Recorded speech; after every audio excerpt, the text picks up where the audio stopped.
Hello, everyone, and welcome back to Sustainability Chats with Friends. I'm super excited to be joined by Meg Brief today, who specializes in conservation, but more specifically, documenting the potential conflict and coexistence between wildlife and humans. And she's very action orientated and storytelling orientated and a massive adventurer. And I'm so excited to dive into this conversation with you. So, to start us off, for anyone who may not know you, could you please introduce yourself? Yeah. Hi, I'm Meg. I live in Bozeman, Montana, where I'm a wildlife photographer and nature travel writer. I work remotely for Natural Habitat Adventures, which is a ecotourism company based around small nature tours around the world, and we partner with World Wildlife Fund, the panda logo. So all of our travels are based around wildlife conservation, working with local communities, and philanthropy efforts that help conservation grassroots efforts in those areas. Yeah, so in my spare time, I drive over to Yellowstone. It's only an hour and 15, hour, 20 minutes away. And um, yeah, I just love to see how the park is changing through the seasons and see all the different animals. Yeah, It must be beautiful this time of year.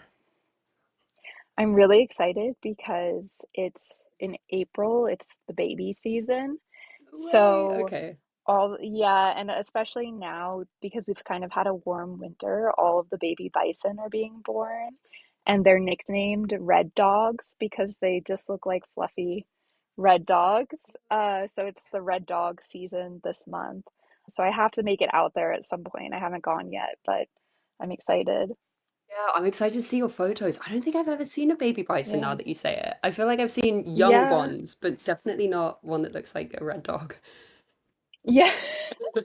Well, I guess it's open to interpretation, but True, true. yeah, it's like a reddish brown coat. That's super Yeah. cool. Oh, I love that so much. That's a beautiful place to be. But I'm also dying to ask you about your most recent trips, which were to Yeah. India, and then was it Norwegian islands that are up in the Arctic? Yeah, so well that was a couple so I think it was 2 Mays ago now, Oh, but it wow, was okay. spring going into summer and I went to Svalbard, which is an Arctic kind of archipelago region off of Norway. So it's technically an area belonging to Norway, but it's in the Arctic Circle and yeah, I saw polar bears and other uh just migrating seabirds and just beautiful landscapes of glaciers and icebergs. So that was really cool. But yeah, most recently, this past month, actually in March, I went to Ladakh, India Okay. to see snow leopards and other Himalayan wildlife. No way. How come? Yeah. What took you there? So this was just a personal trip. I travel a lot with my job, with Nat Hab, about once or twice a year, going on business development trips or accompanying guests just to, perfect our programs and especially with women's journeys because I'm the marketing lead for that program. So I do a lot of all women adventures with Nat Hab.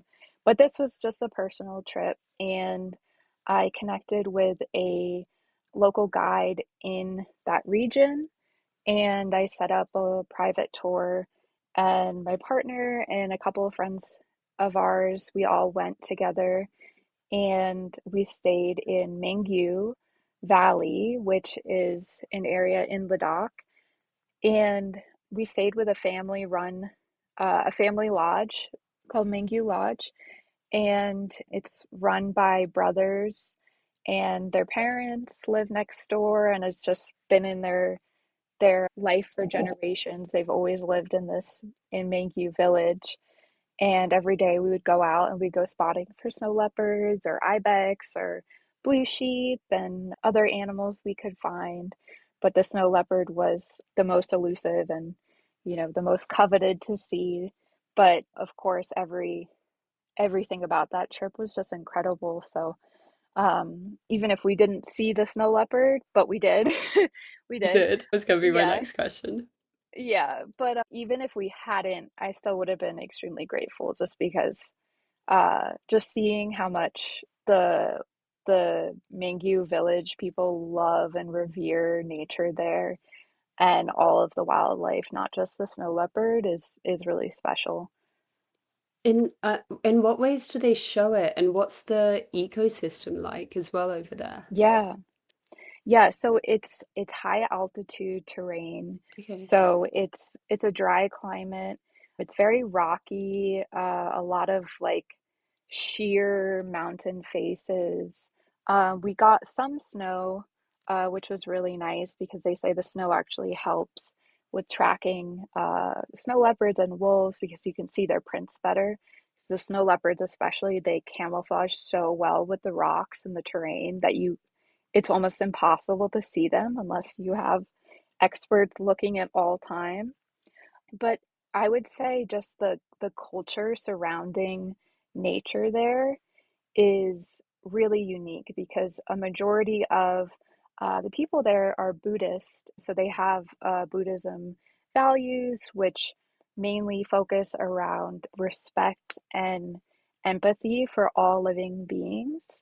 So animals are, especially sentient animals, are very revered in Buddhist culture. And we went to the monastery one of the days where we met with the monks and they sang prayers and we walked around the monastery where all on the walls they had almost like frescoes or paintings on the walls showing the history of creation and the cycles of rebirth and enlightenment. And in all of the paintings there were animals in some forms, either like kind of mythological chimeras of animals or snow leopards themselves, and just the way that it's intertwined in their culture, it it actually helps reduce conflict because they want to protect these animals and they respect them so highly that it would be a dishonor if they were to hunt or poach the snow leopards. So they always encourage a practice of peacefulness and appreciation of them. That's really beautiful. Yeah. Are they traditionally speaking quite hunted, those animals? So in the past, well, I mean, still today, there are issues because the snow leopard has a range that spans over 12 countries. Oh, So wow. they're in, Okay. yeah. Huge. So they're in China, they're in India, they're in a lot of places. And so Mm, every region has different regulations and belief systems around them. right. So I think we were in a unique location where they Mm. really valued them, but in other places, cultures and communities have come to fear them because similar way to wolves, they do sometimes come onto their property and will take livestock as prey. And then as a retaliation, the farmers and communities will shoot them or kill them. And that's a lot of out of fear and protecting their own livelihoods.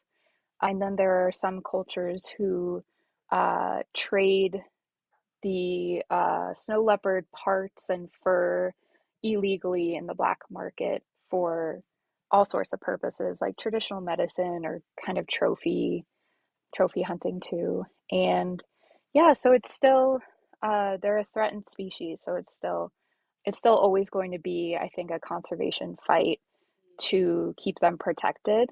And I think the best thing we can do is just continue raising awareness and educating people about how important they are to the local ecosystem and the global ecosystem, and hopefully turn those fear reactions into understanding and empathy, and then coexistence. Mm, totally. And what are some of those kind of benefits that the snow leopard has on the world and on local ecosystems as Yeah. well?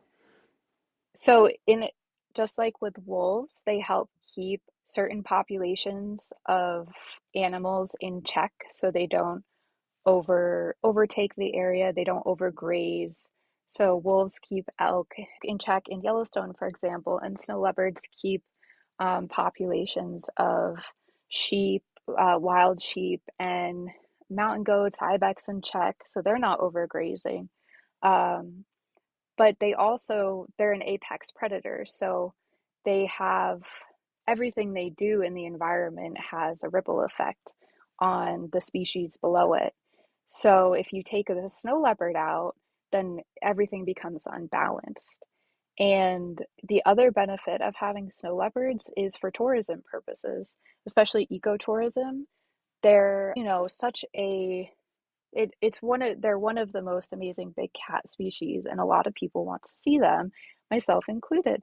And going on these tours, you're supporting the local community, you're providing financial incentive for them to want to protect them, and you're also participating in what life is like there, and you're giving back to the community, even from just a small stay there. So, for example, the women in Mangyu village, they all have a spinning circle where they take the wool from their sheep and their livestock and they spin the wool and they make these tufted snow leopard figurines and then they sell No way. them.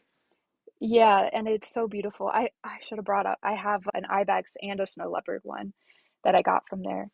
And so they'll sell them to tourists who are visiting, which is another source of income. And it's just you could bring a piece of your experience home with you and then share that with the world. So yeah, you just see the love and the reverence for the snow leopard in so many different forms there. That sounds amazing. And you bring up Yeah. so many things that I want to ask you about. And Yeah. I think maybe the first one is ecotourism, because Hmm. that's obviously different to regular tourism, and you touched on Yeah. what it is as well. I've also seen them try and have more sustainable practices as well, in kind of like, sometimes you're left toiletries, or like how Yeah. the guides are given to you and stuff like that. I've been to a couple of spots that are like eco-tourist spots, and they try and make it plastic Yeah. free and reusable and all of that. So I was Right. wondering if that played a part, but more so, I was wondering how you found your lodge, and if that was Hmm. because you were kind of looking at these eco-tourism spots.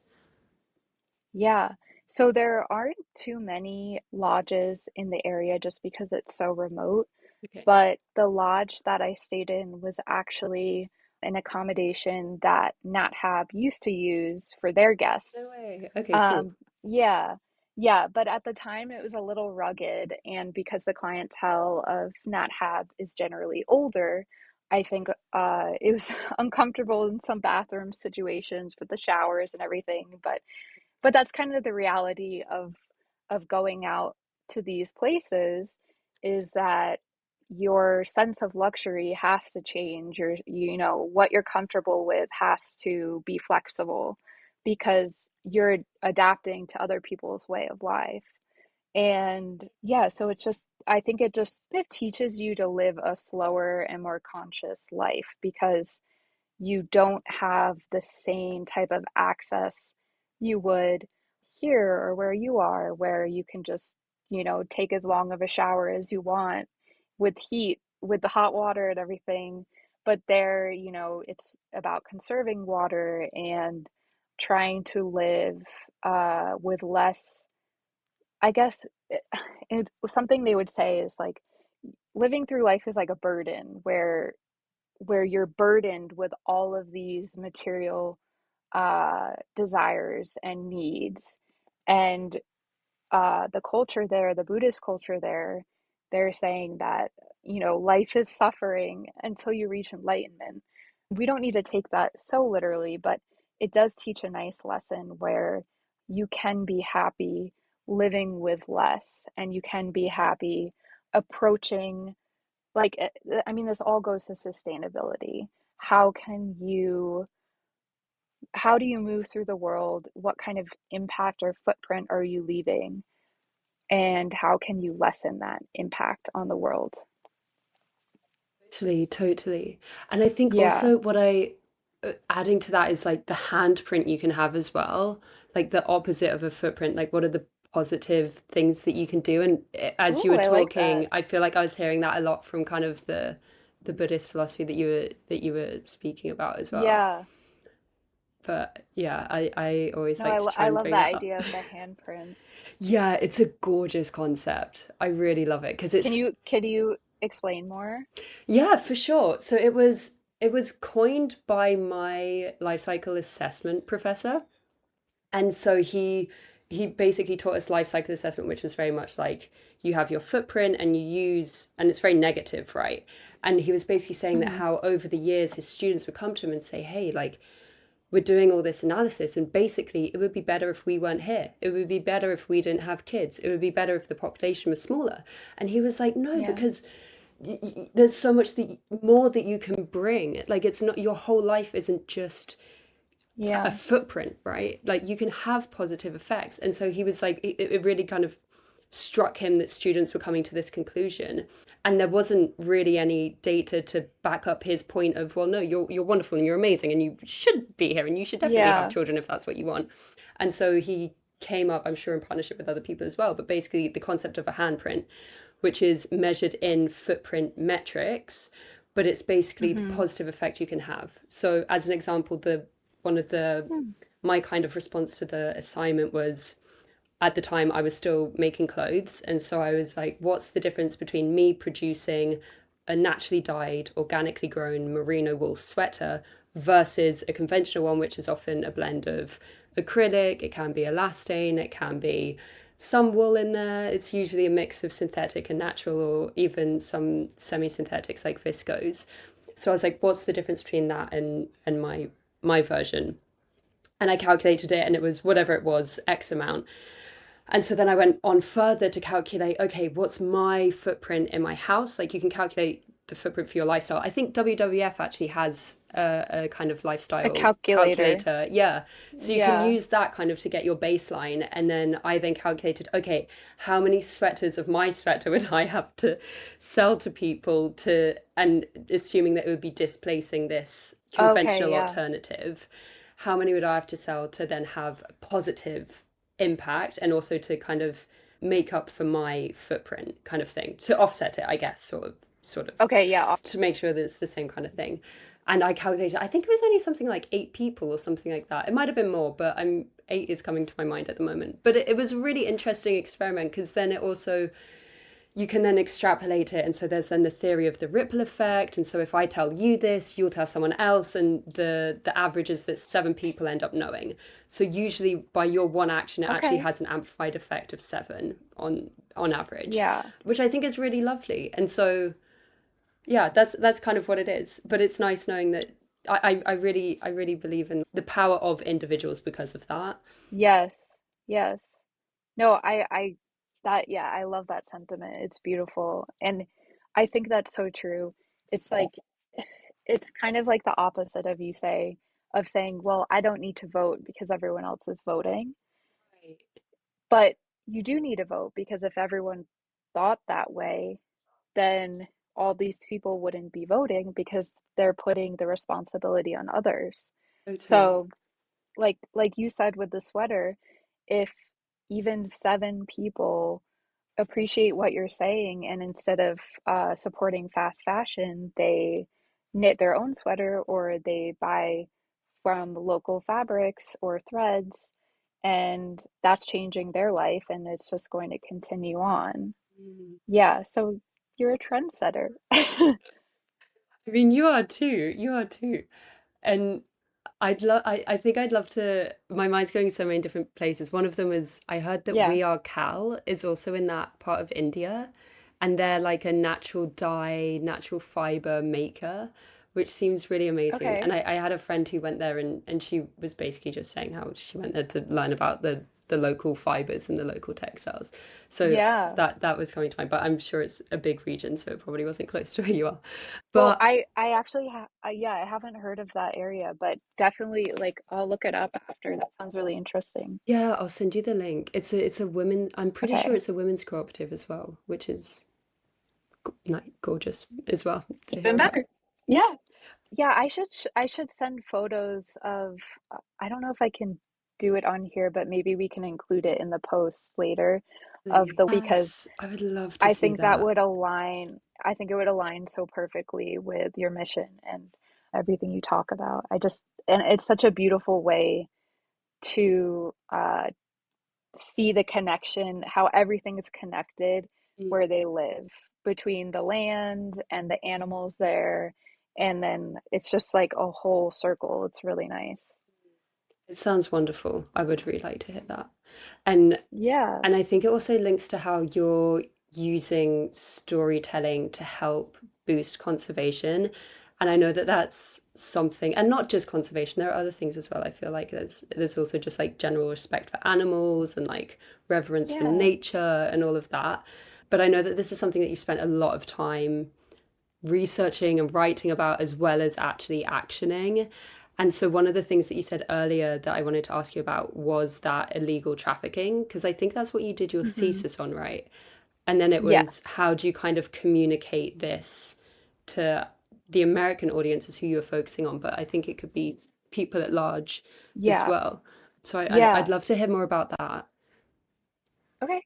Yeah. So one of the reasons that I chose the North American audience was because of the lack of understanding and awareness that I found through doing my research is that we are in a privileged position living in North America where we have the resources to live a more sustainable and ethical lifestyle.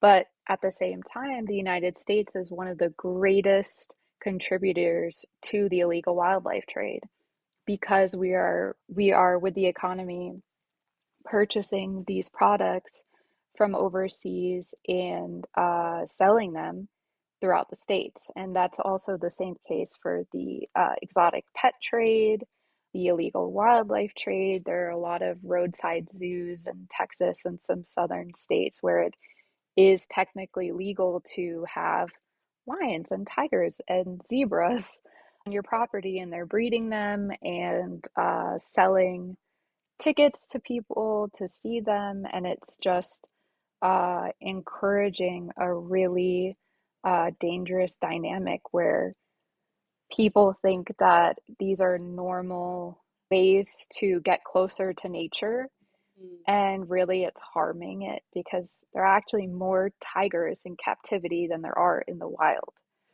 So that just shows you where we're putting our money, where we're putting our energy, we're putting it into these attractions and just, making wildlife look like it, I don't know, like this attainable thing that I don't know where I'm going with this, sorry.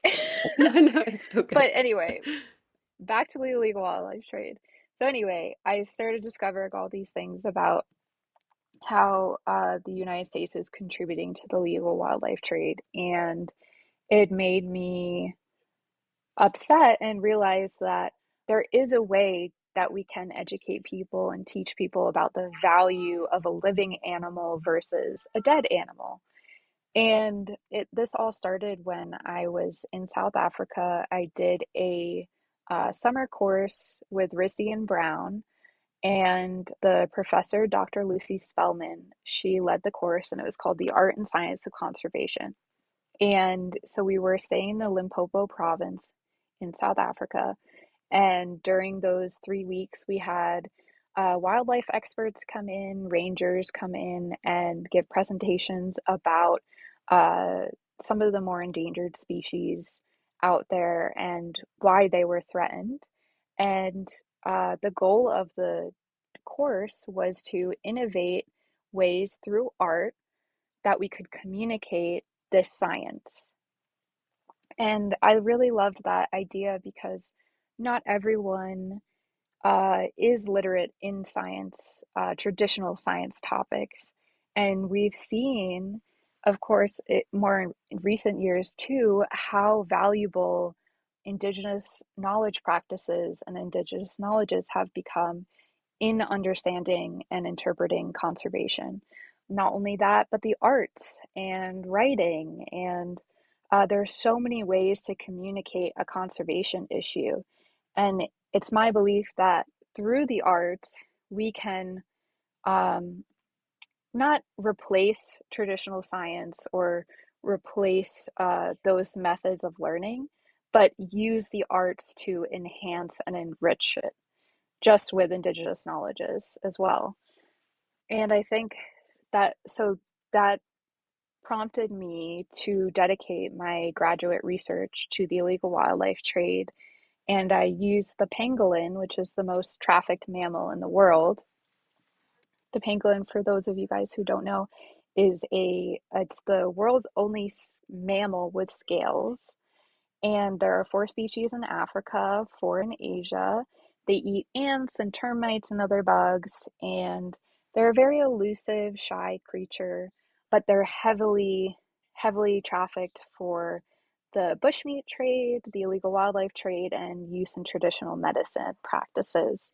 And cultures throughout the world either think they're good luck or bad luck. And so what I discovered staying in South Africa was that everyone had a different kind of mythology behind the pangolin.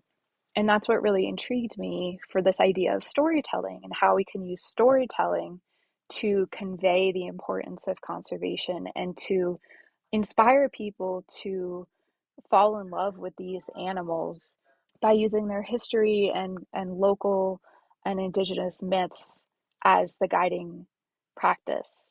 And so, yeah, so I worked for a few years researching. This was also during COVID, so it actually became even more relevant than I thought because at the time, in the beginning, when COVID-19 was spreading, the pangolin was one of the species that was getting a lot of bad press because one of the theories behind COVID was that pangolins could be a possible carrier. And Wait. because pangolins are so often in the black market or the wet markets in parts of Asia, that it's a zoonotic virus that transferred from animal to human. Um, it still hasn't been proven if pangolins were the source, but there was a good chunk of time in the beginning where pangolins and even bats were being blamed for COVID, and then that was causing fear and hatred towards these, less charismatic animals. And it was having the opposite effect where people wanted to kill more of them. So, yeah. Oh no. So I think, I mean, the main takeaway from that is that um, everyone can play a part in telling these stories and saving species. You don't have to be a super talented or gifted artist or writer. All you have to do is have the creativity and the passion behind it, and people will feel that energy you're putting out, and they'll want to also help as well. So yeah, Yeah, that's my hope, at least. I love that. And what are some ways that people can like respectfully participate in conservation or kind of help tell that Yeah. story? So my background I do a lot of wildlife photography, so I'll just use this as an example. Mm. But there is an upcoming showing of Nuisance Bear, which is a documentary film, and that is about the relationship between polar bears in Churchill, Manitoba, and the local community. Churchill is a place that I've been to a couple times, and it's just a magical place. And it really is kind of a liminal space or world where you're having nature and human collide in sometimes destructive ways. And it's not I mean, this happens everywhere because as population grows, we encroach onto the natural territory of the animals, especially with migratory species. They need a lot of room to roam. And because of habitat fragmentation, we find more and more that they're drifting into towns and cities. And you see that with coyotes in California or even mountain lions in Montana. But in Churchill, it's polar bears going into the town, and the town is so small. There are more polar bears than people, actually. No way. And yeah, and so the film is kind of shedding light on how, between ecotourism and between the people, the local residents, how can we learn to live in harmony with the polar bears? How can we create methods of tactics that would scare them away from town that are non-lethal and cause as little harm as possible? So in Churchill, what they do is if a polar bear comes into town, they will often anesthetize it, so just put it under anesthesia, and then actually airlift the polar bear, airlift the polar bear in a helicopter. And it's so funny because the town, the residents there, whenever this happens, they shout pizza delivery, pizza delivery. No.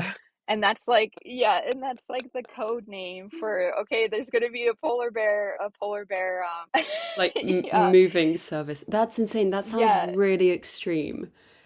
Where yeah. where So do they take they it? they take it to a place called Polar Bear Jail. No. That's the nickname it's earned, but it's really just a holding facility. And Okay. basically what they try to do is they keep the polar bear there for a certain amount of time. They don't feed it. They don't have any like human interaction with it. And then after they feel a safe amount of time has passed, they will airlift it or drive the polar bear again under anesthesia out to the tundra away.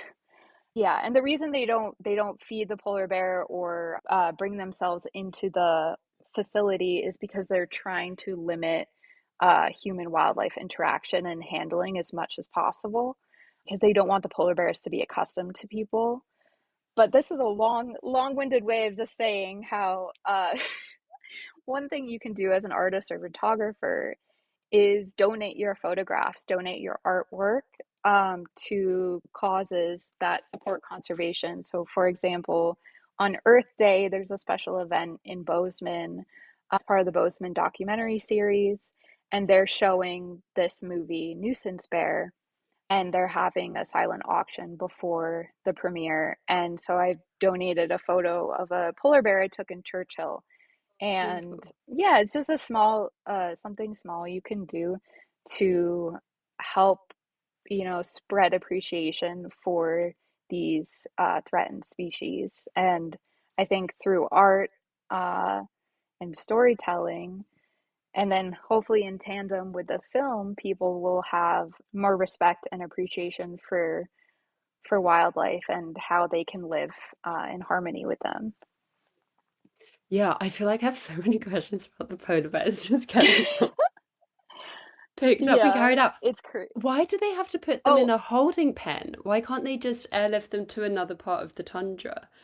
Because that's where I thought you were going with to begin with. And then the holding pen, I was like, wait, that yeah, sounds like a lot of like I intervention. know. I don't I know. don't, I'm not really sure why they have the middle step. I think it's so they can monitor the polar bear so it safely wakes up from the anesthesia, Okay, and they just make sure there's no like medical concerns or anything like that. okay. But uh, yeah, it's tough because even sometimes the mom polar bear and a cub will come into town, Yes. and then they'll have to airlift both of them Oh in no. two separate nets. Oh my And then goodness. if there's a baby, then it's a pepperoni pizza delivery.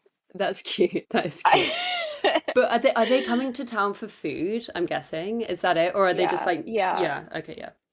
Naturally So they passing through. smell, yeah, they smell food from restaurants, and then Okay. also there are lodges that are on these polar rovers or tundra buggies is what they're Okay. called.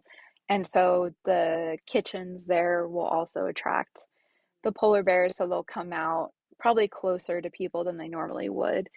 But the main reason this all started happening was because Churchill is is in the subarctic. So there are layers of permafrost and frozen ground that are very difficult to break down food, grow food. So there was a time where they had a community trash facility and it just wasn't stored properly because it was just so difficult to store food and to have forms of what's the word?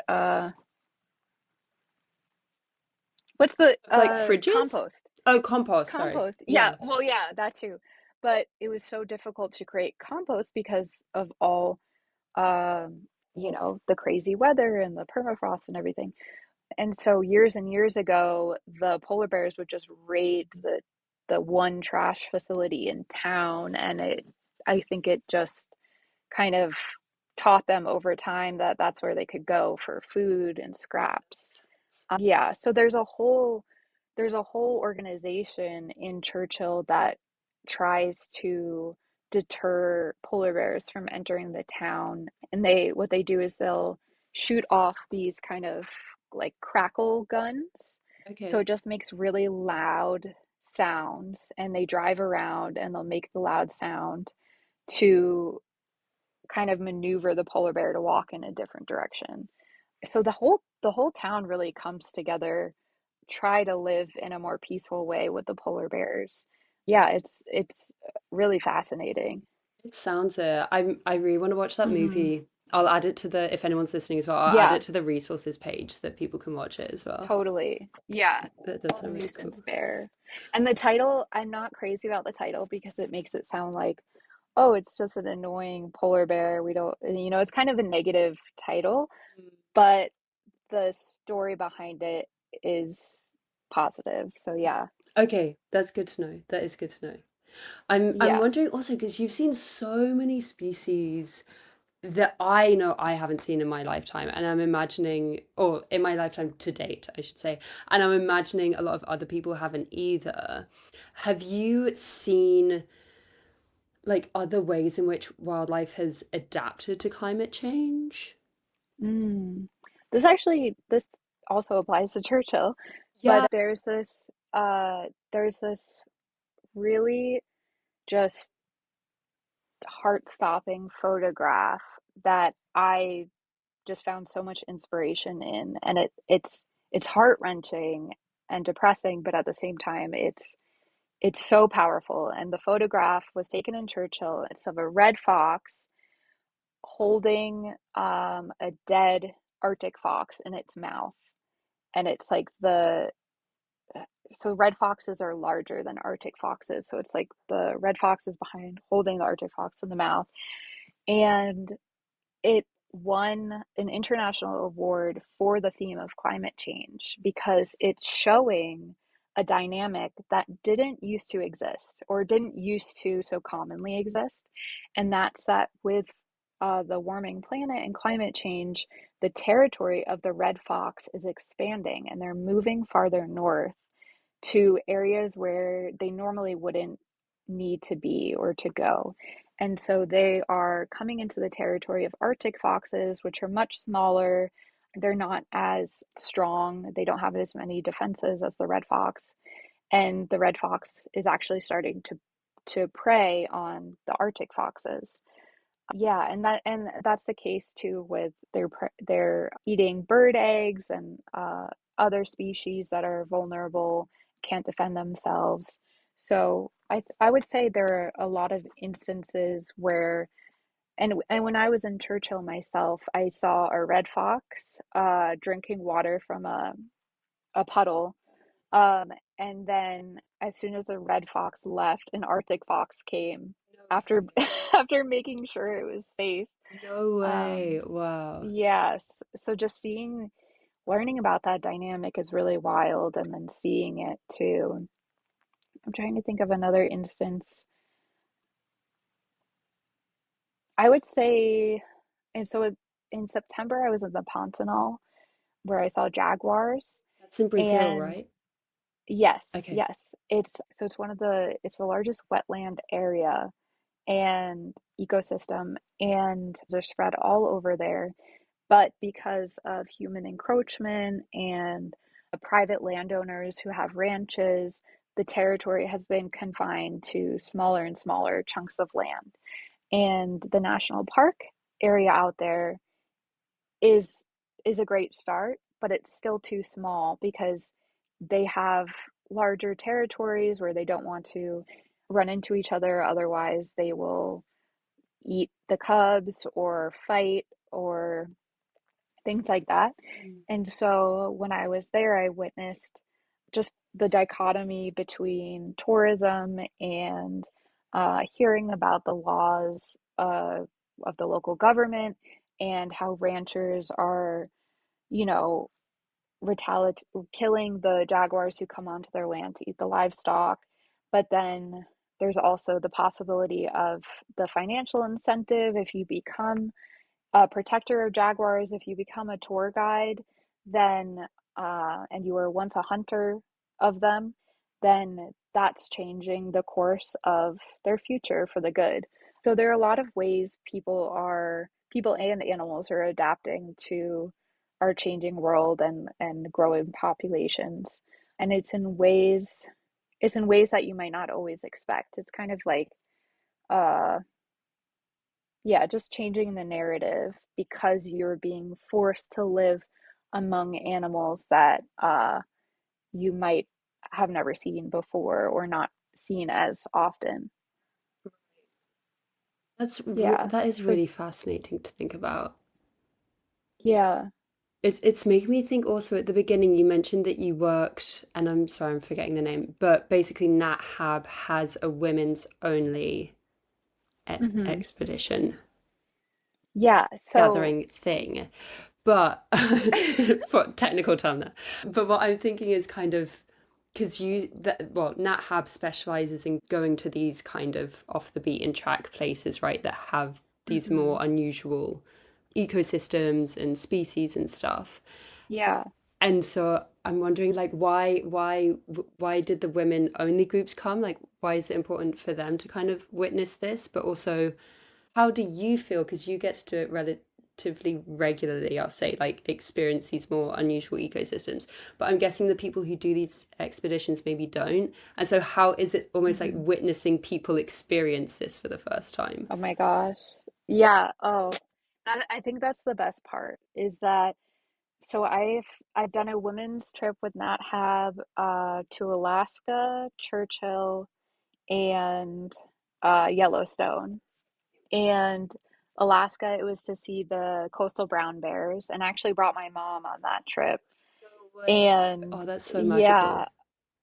yeah, and so that took place in a national park called Lake Clark National Park. Okay. And basically, you fly into Homer, Alaska, and then you take a boat or you take a small beaver plane to the shores of Lake Clark.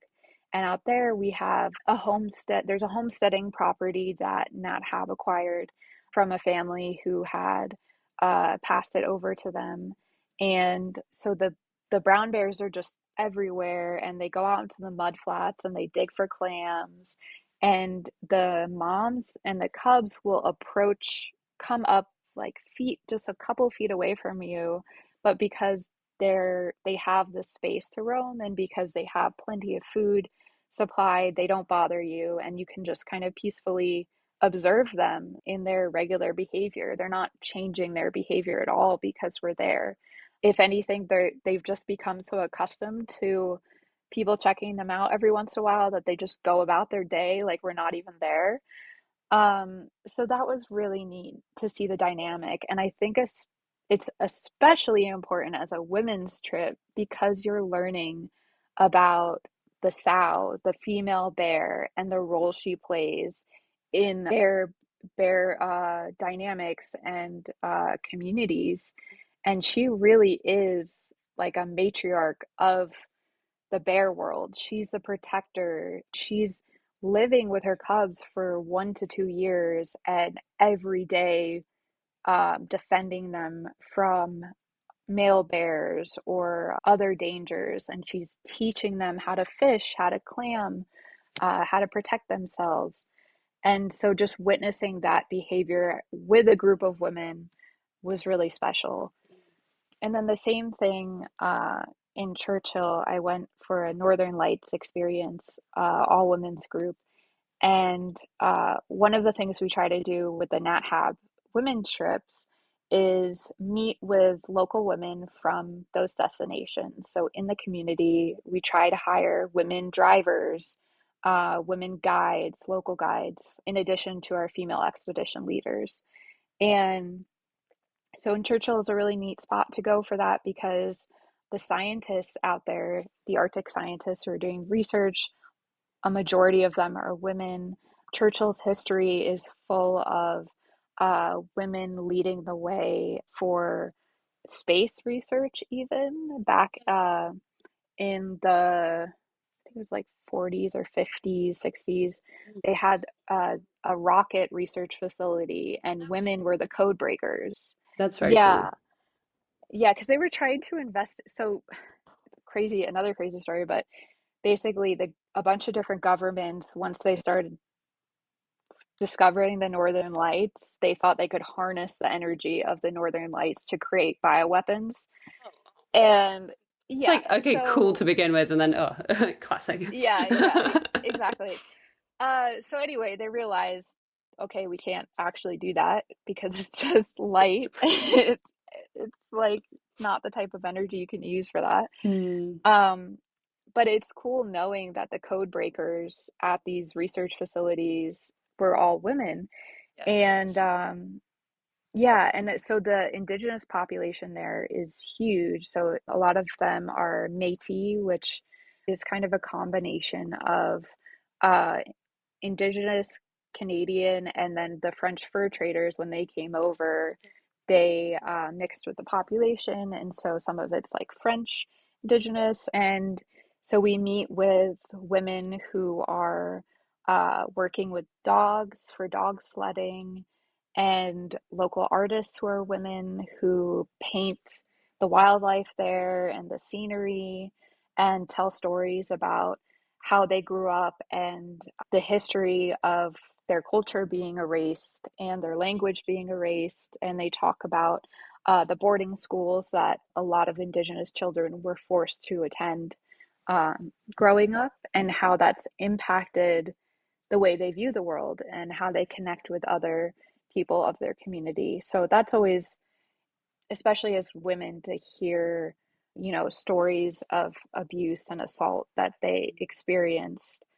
It really does bring everyone together in a very compassionate and vulnerable way. And I think that's where a lot of women's trips thrive. It's because you feel more comfortable to be open and vulnerable, and it just encourages camaraderie and just a sense of belonging that you might not feel in other group dynamic settings.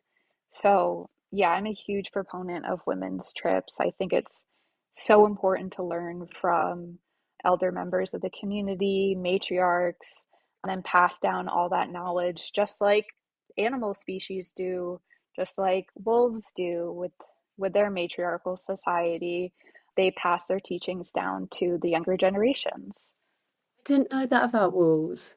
That's Yeah, beautiful. orcas, yeah, yeah, beluga whales too. They Right. have yeah, the grandmothering effect, they call it, where the grandmother belugas will pass down their hunting skills and their communication skills to the mothers and then the granddaughters, and yeah, it's really cool. It's really They also cool. go through menopause.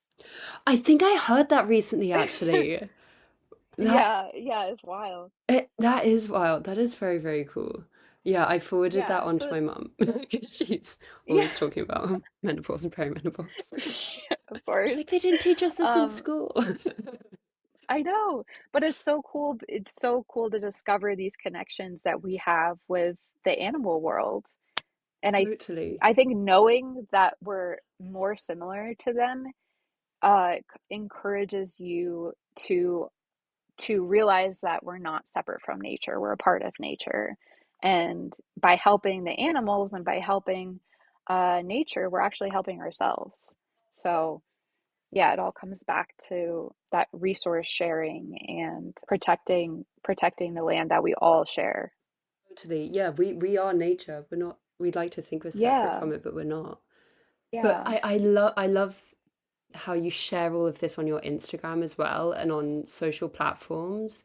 And I know that numbers of followers isn't always the best metric, but since we last spoke, because we did speak like 3 months ago, your follower count has pretty much doubled. So you're on 16,000 followers at the yeah, moment, which I think is really hopeful, though. I bring it up because I think it means that to me, it feels like more people are wanting to hear this and are wanting to see it yeah, and are wanting to learn more about not just seeing beautiful photos of animals, but learning about their behavior patterns and seeing things like you shared a yeah. video recently of like a pelican eating a baby bird, and it was really shocking and kind of horrifying. But Oh, you had, yeah, the oh, sorry, was it a toucan. toucan? A toucan, sorry. Yeah, yeah. Yeah, and but like I think people are intrigued by it because not everyone gets to Yeah, go on these adventures. So it's kind of amazing that you're sharing it and that people are resonating with it as well and actively yeah. engaging, it seems, with it.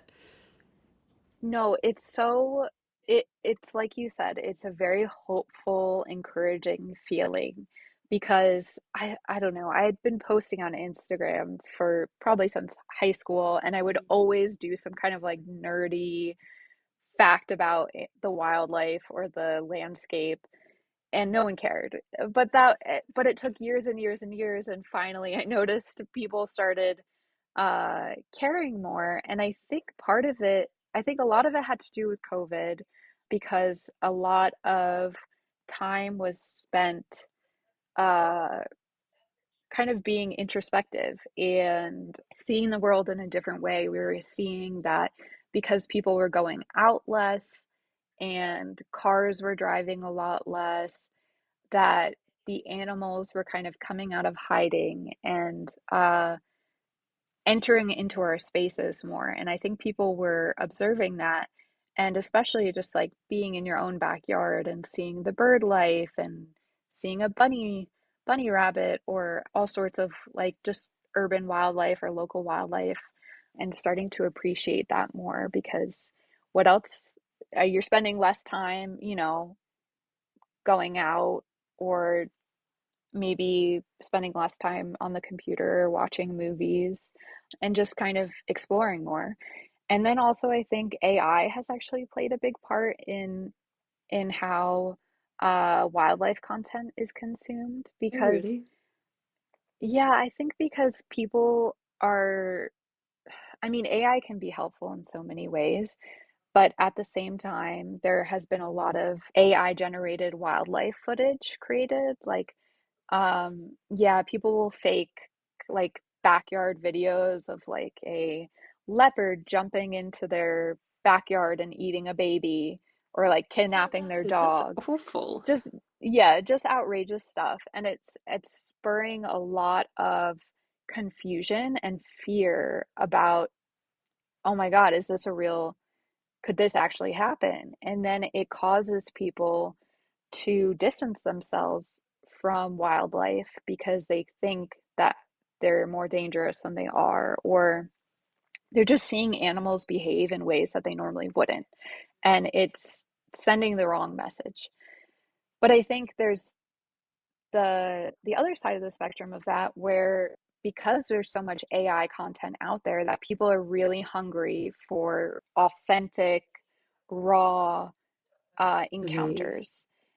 And I think this, like you said about the toucan video I put out there, I I mean, I was blown away witnessing it myself, and I I was a bet. little I was a little concerned to post it because it is very graphic, Right. but people loved it. And I think not because people are inherently disturbed or dark, but I think it's just like then that natural curiosity we have.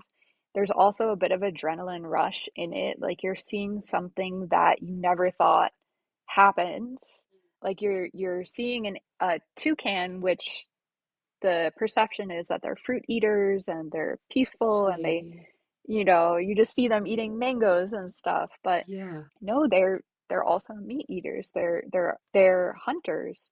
And so yeah, I think that just it just kind of took off, and people are seeking more and more videos like that, like more metal, nature's metal kind of content where you're seeing nature for how it truly is. Mm. And it's causing people to appreciate that more and seek out those encounters for themselves, because I mean, even down to tadpoles or newts, like witnessing their behavior, like those microcosms, can be just as exciting as seeing a snow leopard take down an ibex. Like, I think it's just in the way that you show it and you display it. If you're excited about it, other people will be excited about it too. Totally. And that's the other thing, is like you can show people what it might normally be perceived as mundane, but it becomes beautiful and exciting, because you help them understand why it's important or why it's a special moment. So yeah, that's my goal. I don't I know. love that so much, and I resonate with that so much. Like looking at your everyday and Yeah. finding the I don't know, unusualness in it. There's a quote that's coming to Yeah. mind, and I can't remember it. I'll misquote it now, but it's something about like noticing the ordinary and the extraordinary is ordinary, but Oh yeah. noticing the extraordinary in the ordinary is extraordinary, I love which that. I love. I think it's an awesome way to view life Yeah. and live life, and I love that that's your mission. Yeah, and I think I like kind of created a tagline, I feel like, through my Ooh. Instagram of Oh yeah, just what is it? like the well, it's just like kind of documenting the weird and the wild, and like I really do like that.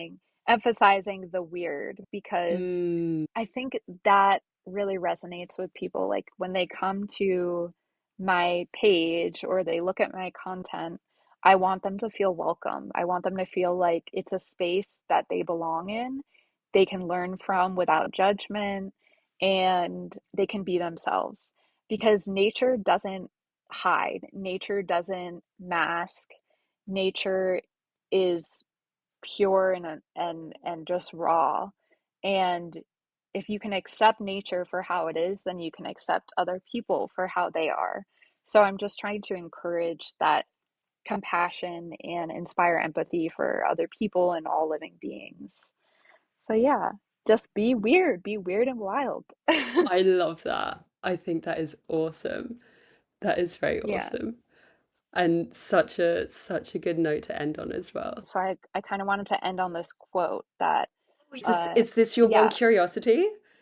yes, it's my Do it. curiosity. Okay, cool. So through Instagram, through the internet, I've Mm. made a lot of like other fellow artist friends and photographer friends.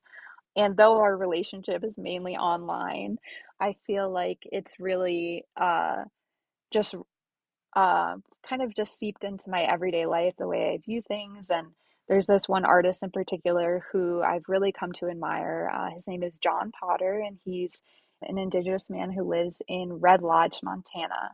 And he paints and plein air, so outside in nature.